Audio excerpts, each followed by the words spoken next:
মহিলাদের চুল কি পরিমাণ কাটতে হবে?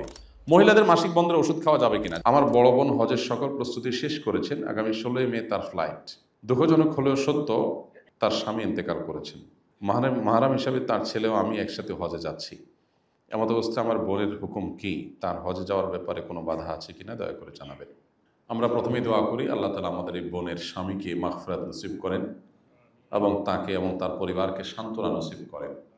যদি কোনো নারী হজের টাকা পয়সা জমা দিয়েছেন, সকল প্রস্তুতি সম্পন্ন করেছেন, এর মধ্যে তার স্বামী মারা যায়, তাহলে একদিকে তার হজ করার তাগাদা, অপরদিকে স্বামীর মৃত্যুতে একজন মুসলিম নারী হিসাবে তার 4 মাস 10 দিন নিজস্ব আঙিনা, নিজস্ব বাসায় থেকে ইদ্যত পালন করার বিধানটাও তার জন্য আবশ্যক।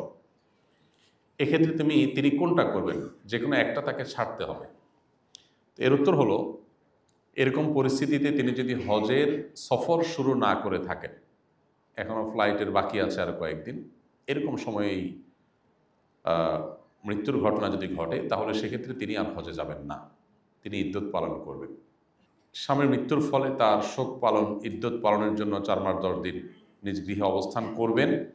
এটা করতে গিয়ে তিনি যে হজ মিস করছেন, সেক্ষেত্রে তার ফরজ হজের কি হবে? এটার উত্তর হবে, পরবর্তীতে যদি কখনো তার কাছে হজ করার মতো টাকা থাকে, এত যদি ফিনান্সিয়ালি তিনি ধনী হন, সচ্ছল হন, যে এবার হজের জন্য যে টাকা দিয়েছেন এটা তো পুরোটাই মায়ের, অলমোস্ট এটাতে কোনো টাকা তিনি পাবেন না। মায়ের বলাটা অসুন্দর, পুরো টাকাটাই, 1 টাকাও তিনি ফেরত পাবেন না। এটা আসলে মায়ের না, এই পুরো টাকার সবই তার অ্যাকাউন্টে জমা হয়ে যাবে। সব আল্লাহ তাআলা এক নেকি কম দিবেন না, তুমি তো যাও নাই। কারণ তিনি 7 লাখ, 7.5 লাখ, 8 লাখ যে টাকাই জমা দিয়েছেন, ভালো কাজের জন্য দিয়েছেন। আর নবী সাল্লাল্লাহু আলাইহি ওয়াসাল্লাম বলেছেন, মান হাম্মা বিহাসানাতিন ফালাম ইয়ামালহা, যদি কেউ কোনো ভালো কাজ করার প্রতিজ্ঞা করে, সকল প্রস্তুতি সম্পন্ন করে একেবারে সিরিয়াস, হ্যাঁ আমি এটা করব, ফাইনাল করে ফেলেছে, বাট করতে পারে নাই, তো আল্লাহ তাআলা তাকে সেই কাজ করার পরিপূর্ণ সওয়াব দিয়ে দিবেন। এজেন্সি আপনাকে টাকা ফেরত দিবে না, সৌদি গভর্নমেন্ট তার ফিগুলো ফেরত দিবে না, হ্যাঁ, বিমানের ক্যারিয়ার, বিমান কর্তৃপক্ষ তারা তাদের টাকা ফেরত দিবে না, কিন্তু আল্লাহ তাআলা সওয়াব দিবেন। এই জন্য প্রথম কথা হলো, মন খারাপের কারণ নেই যে আমার হজ হলো না। আপনার কি হজ দরকার না সওয়াব দরকার? সওয়াব দরকার, তো সওয়াব আপনি পেয়ে যাবেন। হ্যাঁ, ফরজ হজ আপনার আদায় হবে না। সেটার জন্য কি করবেন? এত যদি আর্থিকভাবে সচ্ছল হন আপনি, যে এই টাকা যাওয়ার পরও আগামী বছর আমি হজ করতে চাইলে নিজে এবং একজন পুরুষ মাহরাম সাথে নিয়ে হজ করার মতো টাকা আমার আছে, অর্থাৎ আরও 14-15 লাখ টাকা আছে, এরকম যদি হয়, তাহলে তার উপরে পরবর্তী বছর বা পরবর্তী যে কোনো বছর হজ করা ফরজ হবে। আর যদি এই টাকা চলে গেছে, আমার কাছে আসলে আর টাকা নাই, যা আছে যেটা দিয়ে 2 জন হজ করার, মাহরাম সহ হজ করার মতো টাকা নাই, তাহলে আপনার হজ করতে হবে না, অর্থাৎ হজের কোনো ফরজ অনাদায় থাকবে না। এমন না যে বছর টাকা জমা দিয়েছি সামহাও আমাকে পরে এটা করতেই হবে যেহেতু যেতে পারলাম না, এমন কোনো কথা নেই। আপনার পরবর্তী বছরগুলোতে হজে যাওয়াটা ডিপেন্ড করবে আপনার সামর্থ্যের উপরে। সামর্থ্য থাকলে হজ করবেন, আর না হলে আপনার হজ করতে হবে না। এখানে যে টাকা গেলো এটা সব পরিপূর্ণভাবে পেয়ে যাবেন। এবং স্বামীর মৃত্যুর কারণে আপনি সবর করবেন, বসে দোয়া করবেন, আল্লাহ তাআলা আপনাকে পরিপূর্ণ সব বসায় দেবেন ইনশাআল্লাহ। আর পাশাপাশি আরেকটা কথা, প্রাসঙ্গিক মাসআলা বলে রাখি, কেউ যদি হজের সফরে গেছেন, এরপরে স্বামী মারা যায়, সফরে আছেন, তখন মারা গেলে তখন কি করবেন? তো তার মাসআলার উত্তর হলো যে তিনি যদি হজের সফরে বেশিরভাগ সফর যেয়ে থাকেন, তাহলে তিনি হজ কন্টিনিউ করে শেষ করে আসে ইদ্যত পালন করবেন। আর যদি মাত্র রওনা দিয়েছেন, এখনও ফ্লাই করেন নাই এখনও, তাহলে সেক্ষেত্রে তিনি ব্যাক করবেন, করে ইদ্যত পালন করবেন।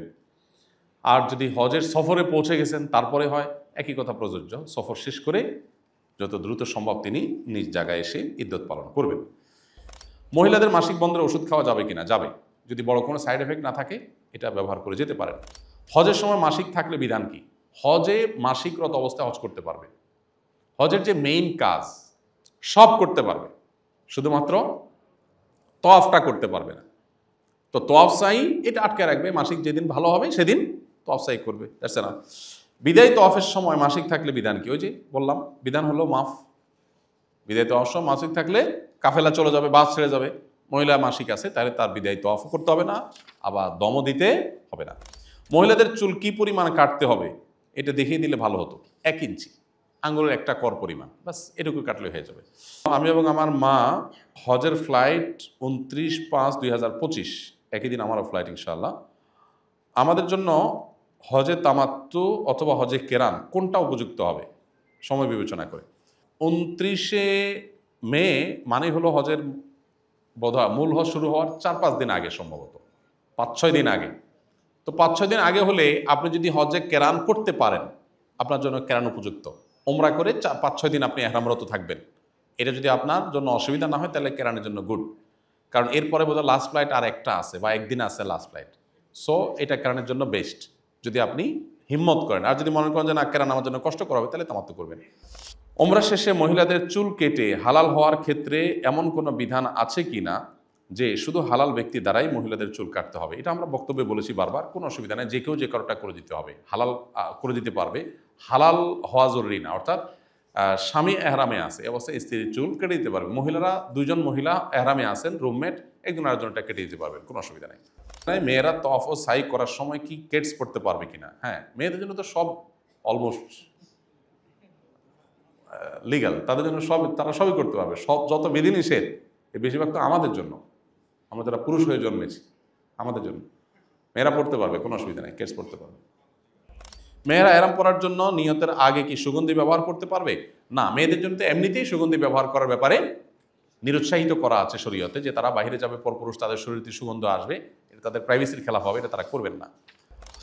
এহরামের কাপড় সুগন্ধিযুক্ত গুঁড়া সাবান দিয়ে ধোয়া যাবে কিনা?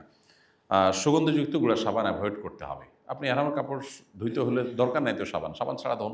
হ্যাঁ, আপনি যদি ওমরা করছেন, এখন হালাল হয়ে গেছেন, এখন তো আপনি সুগন্ধিযুক্ত সাবান দিয়ে ধুইতেই পারেন, কিন্তু এহরাম রত অবস্থায় হলে শুধু ওইটাকে চিপ দিয়ে ধুয়ে ফেলবেন।